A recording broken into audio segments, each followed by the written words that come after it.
Today I'd like to share with you 6 mistakes to avoid when selling your home. If you want to sell your home fast and for the highest price possible and with the least amount of hassle, it's critical you avoid these common home selling pitfalls. Hi everyone, I'm Dwight Streu, the Dwight Streu Real Estate Team, and thank you for watching this video. Well, mistake number 1 is not ordering a real property report and compliance certificate prior to accepting an offer on your home. Ideally, you really want to have this document before you even put your home up for sale, and certainly before you accept an offer on your property. Otherwise, if you do accept an offer and your home does not comply, it could cost you anywhere from a few $100s to several thousands of dollars. And in some cases, it could result in the buyer walking away from the sale altogether. For more detailed information on real property reports, including instructions on how to order one, visit our blog, What's a Real Property Report and Do I Need One to Sell My Home? Well, mistake number 2 is not staging your home prior to selling it. Remember that when you put your home up for sale, you're competing against many other home sellers. And to compete successfully, you'll need to make sure your home shows its absolute best. You don't want to spend a lot of money, but you do want to take some steps to make sure your home looks appealing online and in person. Now, unless you have a real knack for decorating, I'd recommend the services of a professional home stager. For details on what you should be doing to prepare your home for sale, check out our video called Getting Your Home Ready to Sell. Well, mistake number 3 is not making necessary repairs. Almost always the buyer of your home is going to have a professional inspection done, and they're going to find out any work that the property requires. If there are too many surprises, they may back out altogether, and that will leave you in the very unenviable position of having to start all over after a week or two of effectively having your home off the market. Even if the buyer does wish to proceed, they're likely to want some compensation if there are a lot of repairs to be done.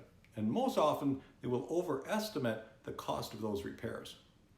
It's best to have the repairs done before putting your home up for sale, but if for some reason you can't, you may want to disclose any needed repairs you're aware of ahead of time. That will save you time and renegotiating later. Mistake number 4 is not disclosing material latent defects. There was a time when buyer beware applied, but that is no longer the case. As a homeowner, you have a legal obligation to disclose any material latent defects. So what constitutes that type of defect? Well, it's any known defect in the property that is not discoverable through a reasonable inspection and that may make the property dangerous or potentially dangerous to the occupants or unfit for habitation. Now, you may also be required to disclose any defects that would be expensive to fix and any lack of permits for any development on the property and any government or local authority notices you may have received. A good example of a material latent defect would be a furnace that's leaking carbon monoxide, as this can obviously be dangerous to the occupants. Also, a very common example of a lack of permits that need to be disclosed would be basements that are finished but don't have the required permits. Failure to disclose can cost you thousands of dollars, potential litigation, and perhaps a collapsed sale. If you're uncertain whether or not you should be disclosing something, speak to your realtor or lawyer, or just play it safe and disclose anything you're aware of that you think a buyer would want to know. Mistake number 5 is not having a pricing strategy in place. Obviously, you don't want to underprice your home, but overpricing it can be costly as well. If you're like most people, you don't just want to sell your home, you want to sell it for as much money as you possibly can. And you're going to want to have a strategy to do that. Just putting your home on the market and hoping is not a strategy. Pricing your home based on what you want or need or have invested into it is not a strategy either. Make sure you do your homework and do a careful analysis of the market in your area. What are others asking for similar homes? What have other similar homes in my neighborhood sold for? What are the current market conditions?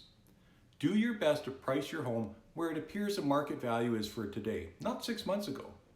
And when you do put your home up for sale, the market will speak to you and it will let you know if the price is at market or not. The question is, are you prepared to listen to the market and act based on what it's telling you? Well, mistake number 6 is hiring the wrong realtor with no way out. It's important for you to find an agent you're comfortable working with.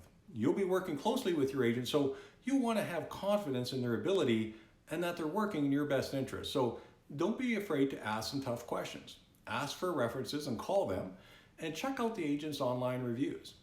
Don't assume that just because an agent has a license that they're qualified to do the job you want them to do. Having a real estate license doesn't make you a good realtor any more than having a driver's license makes you a good driver. Regardless of who you choose, you should make certain that you can get out of your contract if your agent is not living up to their promises. This type of escape clause, or satisfaction guarantee as we call it, will keep your agent accountable to you every day. Avoid these 6 common mistakes when selling your home, and you'll be well on your way to having your home sold quickly for the highest price possible and with the least amount of hassle to you. If you have any questions about anything in this video, please give me a call at 780-462-5002 or email dwight@dwightstreu.com. Thanks for watching. Have a great day, everyone.